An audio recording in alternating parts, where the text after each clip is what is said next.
Hej alle sammen, og velkommen tilbage. Nu har der været en lille smule pause. Vi har alle sammen haft travlt med at komme ud og køre, og sæsonen den er jo slut for længe siden, så nu er vi i gang med at skal bygge lidt igen. Og jeg har fået lov at komme med og besøge Frank. Og Frank han har gået med til at lave en af de der episoder, som jeg har drømt om, nemlig sådan et udgangspunkt med, at vi starter, og så hvordan det kommer til at se ud, når den engang er færdig. Og Frank er 40 år gammel og sygeplejerske, og ellers så er ham og hans bedre halvdel driver noget, der hedder Broderiet, hvor de er i gang med at få en virksomhed op at køre med broderi på forskellige ting. Ja. Men tak for, at jeg må komme her, og tak for, at du vil lade os alle sammen kigge med her på dit projekt. Hvad er det, vi sidder foran her? Jamen, det er en 2020 Harley Davidson Low S, som jeg er i gang med at bygge om til lidt mere clubstyle. Ja, og det er det der i dag, er det der, det kommer til at dreje sig lidt om. Det er nemlig det her med clubstyle. Fordi clubstyle er jo ret stort rundt omkring i verden, knap så udbredt i Danmark, og så er det jo helt sikkert noget af det, som jeg synes, der er spændende, fordi man laver noget, der skiller sig lidt ud. Men hvorfor lige clubstyle? Jamen, jeg synes egentlig, når jeg sådan så andre clubstyle cykler, jeg synes det der var fedt ved dem, det er lidt, kan man sige, ligesom med cholo-stilen også, ikke? Altså at der må gerne være noget smæk på, altså der må gerne ske noget. Og jeg synes deres mange lakeringerne var super fede, super specielle. Så det var egentlig sådan, jeg havde set på nettet, og synes det så spændende ud, og var nogle fede cykler. Ja. Og så for mit vedkommende startede det egentlig et helt andet sted. Startede med, at jeg sad og kiggede på, Sportsteren. Nej, ikke Sportsteren, Sportglide. Ja. Og så havde jeg drømt om at lave, jeg tror de kaldte det en Coast Glide i USA, hvor de smed netop samme kåbe på, men på Sportglide i stedet for. Så jeg prøvede at købe en Sportglide, og det var sgu ikke mig. Det var ikke det, jeg gerne ville. Og så gik jeg længe og tænkte, hvad jeg skulle finde på. Og så kom Lowrider S'en, og så synes jeg, det var helt oplagt at arbejde videre i den. Så kom de med ST'eren, og så tænkte jeg, så var det sagt med dem, så skulle der egentlig bare parkere, så lidt andre detaljer på og sådan noget. Så satte Harley prisen op, og så vendte jeg tilbage til udgangspunktet i form af Lowrider S'en med en FXRP-kåbe på. Ja. Og når man så sådan, hvis man går ind og googler og kigger og sådan noget, så er det jo især dynaen, ja, som folk de springer på sådan en som den her. Eller med clubstylen. Men hvad er det, du fortæller mig, det vi snakker sammen, inden vi skulle starte med det her, at den er jo ikke bare sådan standard. Nej. Den er også kildet lidt i motoren, har du jo fortalt mig. Ja, altså helt præcis, hvad der er lavet i den, er jeg faktisk ikke helt med på, fordi jeg har overtaget den, som den står. Men der er sat Jacqueline Hyde udstødninger på, 2 i 1. Og så er der som minimum i hvert fald lavet en, der er normalt en plastik manifold, der sidder på Milwaukee 8. Men her er der så sat en aluminiumfold på i stedet for. Og så har den været nede ved JT Motorsport på Fyn, og det er ham, der har optimeret den. Ja. Så den skulle smide en 112-14 heste på baghjulet og små 170 newton. Ja. Så den, uden at være det vildeste, så er i hvert fald energi nok. Jeg mangler ikke noget i den. Nej. Og det er også det, som du sagde til mig, der, at du får jo egentlig en ret god performance, og så stadigvæk har nogle gode køreegenskaber, fordi den netop lige er en lille smule mindre end så mange andre cykler, som man bygger om på den måde der. Altså før jeg købte den her, der kørte jeg Street Glide, og jeg elsker min Street Glide. Jeg synes, det er en fantastisk cykel, men det er også et stort lokum. Ja. Så var jeg sådan nået til et punkt, hvor jeg synes, det der med, hvis man bare lige vil ind til byen en tur og drikke en sodavand eller en kop kaffe, eller ud og køre lidt sving ud på landevejen, så var den bare stor og ikke så sjov, så jeg trængte til at komme ned i størrelse igen. Så jeg købte faktisk i en periode en CBR 1000 F'er, gammel Honda-traver, som jeg ikke er til at slå ihjel, og kunne mærke, at jeg fik en ny køreglæde, det der med, at det lige pludselig var sjovt at skære svingene, i stedet for bare at ligge og tøffe afsted. Ja. Og det får jeg, den sportslige fornemmelse får jeg i langt højere grad på Lowrider S'en, end jeg gjorde på Street Gliden. Ja. Og når jeg så med det opsæt, jeg får kørt her, også får nogle af touring-komfortenhederne, altså jeg har fået eftermonteret, fartpilot på det, så jeg har netop også til de lange lige ture, det kan køre. Ja. Altså, og det synes jeg er lækkert. Så selvom at det ender med at blive en ret voldsom ombygning med lakeringen især. Altså, det er jo også det fortæller jo også bare, at du laver det også, fordi det skal kunne bruges til noget. Jo. Ja. Mine cykler har aldrig skulle være showcykler. Jeg kører på dem, og jeg er glad for at køre motorcykel. Så for mig, der er det super vigtigt, at jeg tør køre på den. Ja. Og så kan man sige, at de lakeringer, jeg har brugt indtil videre, har også været dyre og super fede lakeringer, hvor jeg så bare har kigget mig selv i øjnene og sige, jamen, hvor der handler så spildes, så kommer der en ris, ja. Og så må man jo få gjort noget ved det. Altså, men det er for mig noget, der skal kunne køre. For mig vil det ikke være en glæde at have en cykel, der ser så godt ud, stående i et hjørne og ikke blive brugt. Nu nævner du selv det, du før har kørt på og har lavet og noget, og jeg lægger lige nogle billeder henover, mens vi sidder og snakker, så der folk kan se. Fordi, så prøv lige at tage os lidt igennem, hvad det er, du har lavet førhen. Ja, altså helt tilbage, da jeg begyndte at køre motorcykler, så var det sportscykler. Og min sportscykel, hvad skal man sige, den sluttede med Honda Super Blackbirden. Og der må jeg simpelthen erkende, at jeg var simpelthen ikke voksen nok til at have 164 heste. Nej. Det kunne jeg ikke administrere, så jeg kørte simpelthen for stærkt. Jeg var egentlig ikke bekymret for at køre galt, men mit kørekort. Og havde nogle episoder, hvor det var noget tæt på. Ja. Så jeg købte en gammel FL 1200 fra 1960, som sådan et hyggeprojekt ved siden af. Der kunne man køre til Kalø og spise en is, og bare små tøfprojekter. Og jeg endte med at blive glad for den. Jeg endte med at synes, det var meget hyggeligt at køre på det der gamle tøfvrag. Og den var sgu noget misligeholdt og noget forskruet, men fik faktisk op og fik den til at køre rigtig godt. Og jeg ved, at ham, der købte den af mig, det er vel en små 10 år siden efterhånden, han har den stadig. Og jeg ved, at vi har en aftale om, hvis han skal med på et tidspunkt, så skal han ringe til mig først. Ja, okay. Så jeg faktisk savner den lidt. Ja. Men der blev ændret det på bagskærmen, der blev sat Cycle Electric generator på, og der blev sat en CD-karburator på, for at få en bedre drift på den, og få den til at køre bedre. Ellers så lavede vi ikke sådan voldsomt meget om på den egentlig. Den var sådan forholdsvis standard, men alligevel sådan en lille smule, måske, jeg ved ikke, man skal kalde det bobbet lidt op, men ikke voldsomt. Så blev jeg enig med mig selv om, at nu skulle Blackbirden nok videre til en, der bedre kunne administrere farten, end jeg kunne. Og så blev jeg enig med mig selv om, at så røg både den og en FL 1200, og så købte jeg en 98 Electric Light jubilæumsudgave, som havde sådan en lilla, og altså en totonet lakering i sådan en lilla og sand brun farve. Så den tog jeg hjem og fik ændret bagenden på, så der var detachable tourpack på. Og så fik den ellers en omlakering i form af en plastikdip, altså en sprayfolie, som var over sådan en olive gold, og så med nogle sorte stafferinger, lidt præget af min egen fortid i forsvaret. Så det var sådan lidt amerikansk forsvarsinspireret. Og den var jeg sgu egentlig også rigtig glad for, men så havde jeg egentlig drømt om at få en 9'er frem streetline, for jeg havde fået den nye stel, med lidt bredere bagende og lidt mere stabil ramme. Så jeg tænkte, det var det, jeg skulle. Så fik jeg et rigtig godt tilbud på at købe en streetline fra en dødsbo. Det var faktisk, det viste sig så, at det er jo en, der er forholdsvis kendt i Harley-miljøet, så det var egentlig kaldt Smeden op fra Nordjylland, som har siddet i Harley Davidson Club Danmark. Ja. Så jeg overtog hans, som jo har kørt Europa rundt, så den havde jo et ret højt kilometertal, men var kernesund. Og den havde faktisk fået lavet hovedparten af tingene. Han havde fået sat special sidetasker på, og han havde fået trukket en lille ape på. Så der var lavet rigtig mange fede ting, så det var egentlig bare nogle tilføjelser, nogle detaljer, og så skilte det hele ad, inklusive motor, og få en masse af motordelene sendt afsted til pulverlak. Og så fik jeg rykket resten ned til CM, afslakering i Ringkøbing, hos Mike dernede, som er mega dygtig. Så man fik lavet en super fed lakering, igen i olive gold, men hvor vi så lavede en kombination af sorte og bladguldsstafferinger. Så han lavede simpelthen nogle super fede striber ned langs hele cyklen, som ligesom gik igennem på cyklen i bladguld og sort. Og så i stedet for sådan bare have en traditionel Barn Shield på siden, så lagde han, hvad skal man sige, Barn Shield logoet ligesom på kanten af sidetaskerne. Super fedt setup. Altså, ja. Så den kørte jeg så på i en del år, og så var det så, at jeg kunne mærke, at nu havde jeg brug for noget, der var lidt lettere og lidt mere sporty igen.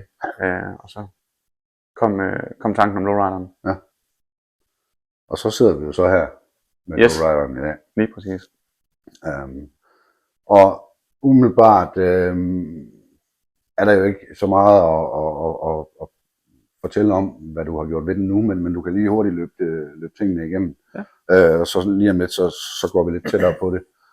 Men du har i hvert fald sat noget fairings og noget på. Ja, altså man kan sige sådan helt overordnet,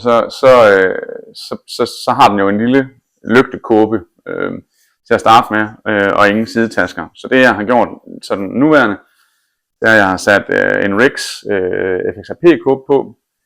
Lige nu der har jeg bare bestilt nogle billige lårs hjem, for at se om det var det jeg ville, og det er blevet endnu som det er det. Så lige nu der går jeg og venter på, at lårsen kommer hjem fra Dominator. Og så er der sat en 10-tommer riser på med en lille smule pullback. Så er der bare en handlebar bag. Så har jeg sat SP Connect induktionsplader på, så jeg har til navigation. Og så har jeg sat taskerne fra en STR på. Og relocated min blinklys bag, for de kan ikke være der på grund af taskerne, som de sidder originalt. Og så er der en Jekyll & Hyde 2 i 1 med klap. Ja, step up sæde. Ja, Saddleman. Ja. Det er jo udgangspunktet er det jo til at lave den her clubstyle. Det var lige væk. Clubstyle på den. Hvad med farver? Har du været ved at spekulere det? Ja, det har jeg. Planen er, at cyklen den skal være guld. Og som jeg sagde til afslagkøren, som jeg er i dialog med lige nu, han er ikke sikker på, at han kan nå det, men vi er i snak. Det er, at den skal være så hysterisk, så det er sådan, halvdelen skal gerne kaste op over, det er for meget, og den anden halvdel skal synes, det er det fedeste i hele verden. Ja. Jeg laver cykler for min egen skyld, og ikke for andres skyld, og den må gerne skrige, at her kommer den.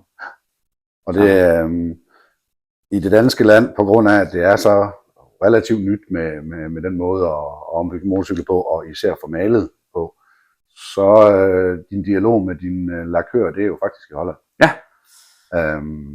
Så det er vi jo, jeg er i hvert fald personligt spændt på at se, hvordan det kommer til at gå.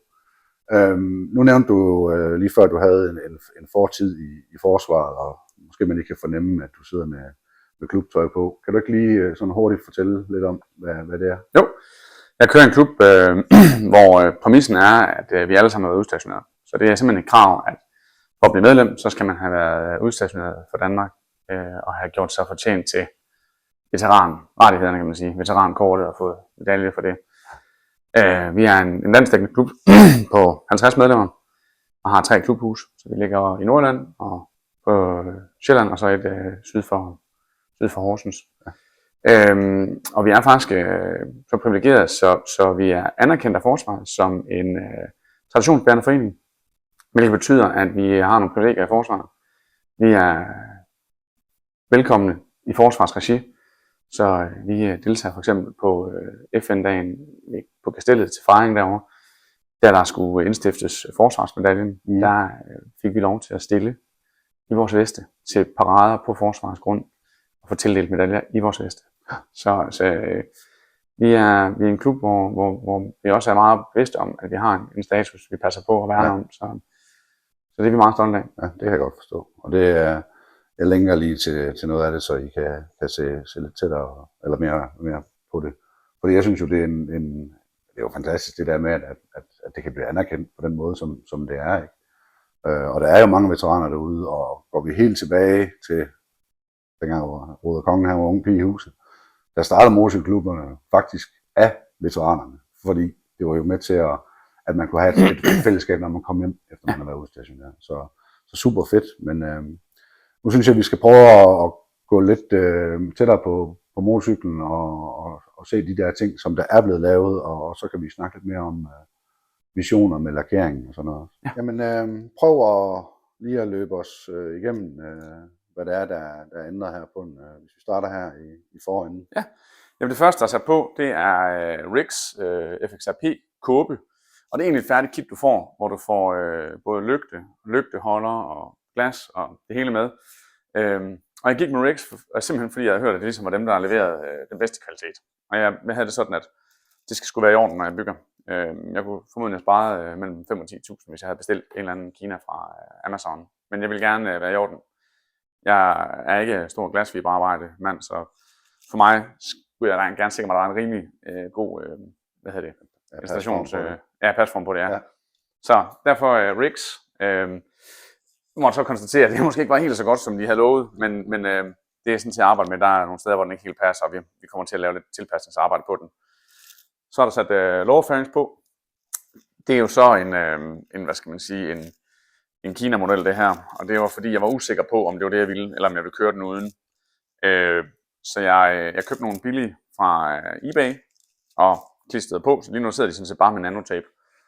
Men når de kommer hjem, så er det fra Dominator, som har sagt, at han kan levere nogen, der sidder ordentligt til mig. Så de kommer hjem med beslag af det hele. Ja. Så er der sat en 10-tommers risers på med en lille smule pullback. Jeg har sat en SP Connect induktionslader på, så jeg kan bruge min telefon som navigation, når jeg er ude at køre. En lille handlebar bag, som man har til pung og fornødenheder, man lige skal bruge. Det er også noget, man ser typisk i clubstylen, det er jo de her handlebar bags, som også vinder mere og mere ind rundt omkring i andre kontekster. Ja. Så er der jo så sat Jekyll and Hyde udstødning på. En af de ting, jeg super godt kan lide, det er jo også, at endcappen på dem matcher overens med fælgerne. Så det kan jeg godt lide. Så er planen, at motoren jo skal have noget lak, så der regner jeg med, at grisetrinen og gearskascoveret her, og rockerboksene og luftfilteret og stødstangskårene, de skal have en gang guld, og så skal bunden hernede, den satser på, skal være sort. Og så har jeg jo fået lavet et specielt beslag til til sidetaskerne. For de beslag, der følger med, er baseret på, at du har de originale udstødningsbeslag. Så der er det egentlig integreret i, og det er jo fordi, det er fra en ST'er, så du skal have et ST udstødningsbeslag. Så jeg har målt op med en papskive og monteret beslaget og monteret sidetaskerne og fik skåret papskiven til, og så kørte jeg op til den lokale smedeforretning og spurgte, om de ikke kunne lave sådan et til mig i rustfri stål. Så det har de gjort, og så har jeg haft noget for den pulverlakeret. Og så som sagt, så er der sat ST sidetasker på. Jeg synes, det er en sporty og lækker taske, som gør, at man kan have lidt med, uden at det nødvendigvis bliver en stor touring-omgang. Så den giver sådan lige rum til, at man kan have fornødenheder med, og passer sådan egentlig pænt ind i det sporty look for cyklen. Ja. Og for mig, altså der er jo mange tasker derude på markedet, men for mig var det faktisk en af de fedeste, og det er altså ikke så tit, at Harley selv måske laver de fedeste eftermarkedløsninger, men af mange af dem, jeg har set, så synes jeg faktisk, det er den fedeste løsning, der passer bedst til cyklen. Ja. Så det ja. Og så dit Saddleman step-up sæde. Ja, så er Saddleman step-up sæde, og der er jo lavet, så der kan sættes en lille ryglæn på, så man kan få lidt lændestøtte, hvis man har brug for det. Ja. Jeg synes, jeg sidder super godt i det, så indtil videre har det ikke været nødvendigt. Nej. Så fordi normalt på Lowrider S'en, så sidder blinklysene heroppe på siden af fenderstrutten. Det er der jo ikke så meget plads til, så jeg har været ude at købe en ny relocator kit fra Harley. Og der kan jeg så godt afsløre, at der passer ledningsnettet ikke sammen. Så det skulle det have gjort. Ja. Og jeg fik at vide, at det var et kit, jeg bare kunne sætte på, men det passer ikke sammen, så jeg er i gang med at klippe klistre. Og har så valgt, jeg fik at vide, at jeg kunne bare løje det sammen. Men så kan jeg ikke afmontere baglygten fra kåben. Og for mig igen, når jeg bygger et projekt, så er det mere end bare lige at bygge det. Det skal også være sådan, så hvis lygten går i stykker om et halvt år, så skal jeg kunne skifte den. Lige præcis. Så jeg har købt 2 små stik, som jeg faktisk fandt, da jeg var i gang med at forlænge ledningsnettet til riserne herovre. Der fandt jeg 2 små stik, der var 2 ben, og tænkte, de passer perfekt til opgaven. Så jeg har kontaktet Caps og sagde, jeg vil godt have de her 2 stik. Så det bliver sådan, så at min blinklys bliver sat sammen med 2 små stik også, så det kan låses til og fra. Ja. Så kommer vi om på den anden side, og der altså stumperne går jo igen, ikke også? Men ellers så det, der kommer til at ske herom, det er jo så, at primæren og derbycoveret også bliver malet ind i guldfarve. Og så tror jeg vel egentlig sådan dybest set, vi har været en tur rundt om selve cyklen. Ja. Og så ham den irriterende, der står bag kameraet, han spurgte lige til din fælde. Ja. Om det var noget, der skulle ændres på. Det havde du jo et rigtig godt svar på, synes jeg. Ja, jeg har ikke tænkt mig at skifte fælgene. Egentlig af 2 årsager, kan man sige. Den ene det er, at for mig så, og jeg ved ikke hvorfor, men jeg har haft den oplevelse af, at mange gange, når fælgene er skiftet, så får jeg sådan associationer til de her polske ophuggede cykler fra USA, der bliver købt hjem med salvage title. Men derover så er der også noget i, at den farve, som fælgen lige har fået på den her cykel, er jo en hyldest til den gamle, hvad skal man sige, Dyna, til det ophav, den har. Og det DNA, synes jeg egentlig er en vigtig del af cyklens udtryk.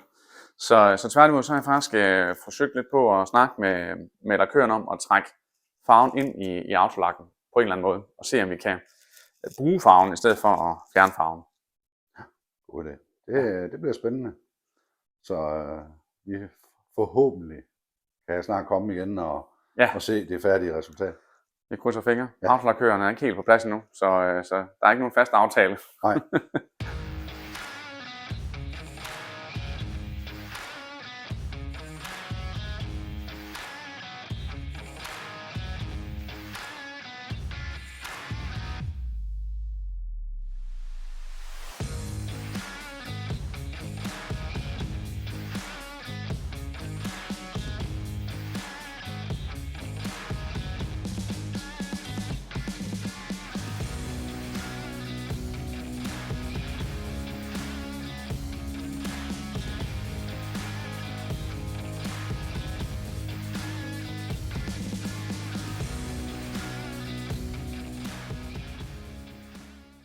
Jamen, Frank, tak for at jeg må komme. Jamen selv tak. Og traditionen tro, så er der jo et klistermærke. Ja. Skal vi ikke sætte det op på porten til de andre så? Det synes jeg, vi skal. Og mens Frank han gør det, så lige så snart, at der er en eller anden form for aftale med en autolakerer, så hører jeg forhåbentlig fra Frank igen. Og så kommer vi ned og filmer den, når den er færdig, fordi jeg er ret sikker på, at det her det bliver et rigtig fint projekt. Så jeg glæder mig personligt, og jeg er også sikker på, at Frank han glæder sig, når det er, at de sidste aftaler er på plads. Så, men tak for at I så med, og vi ses snart. Hej.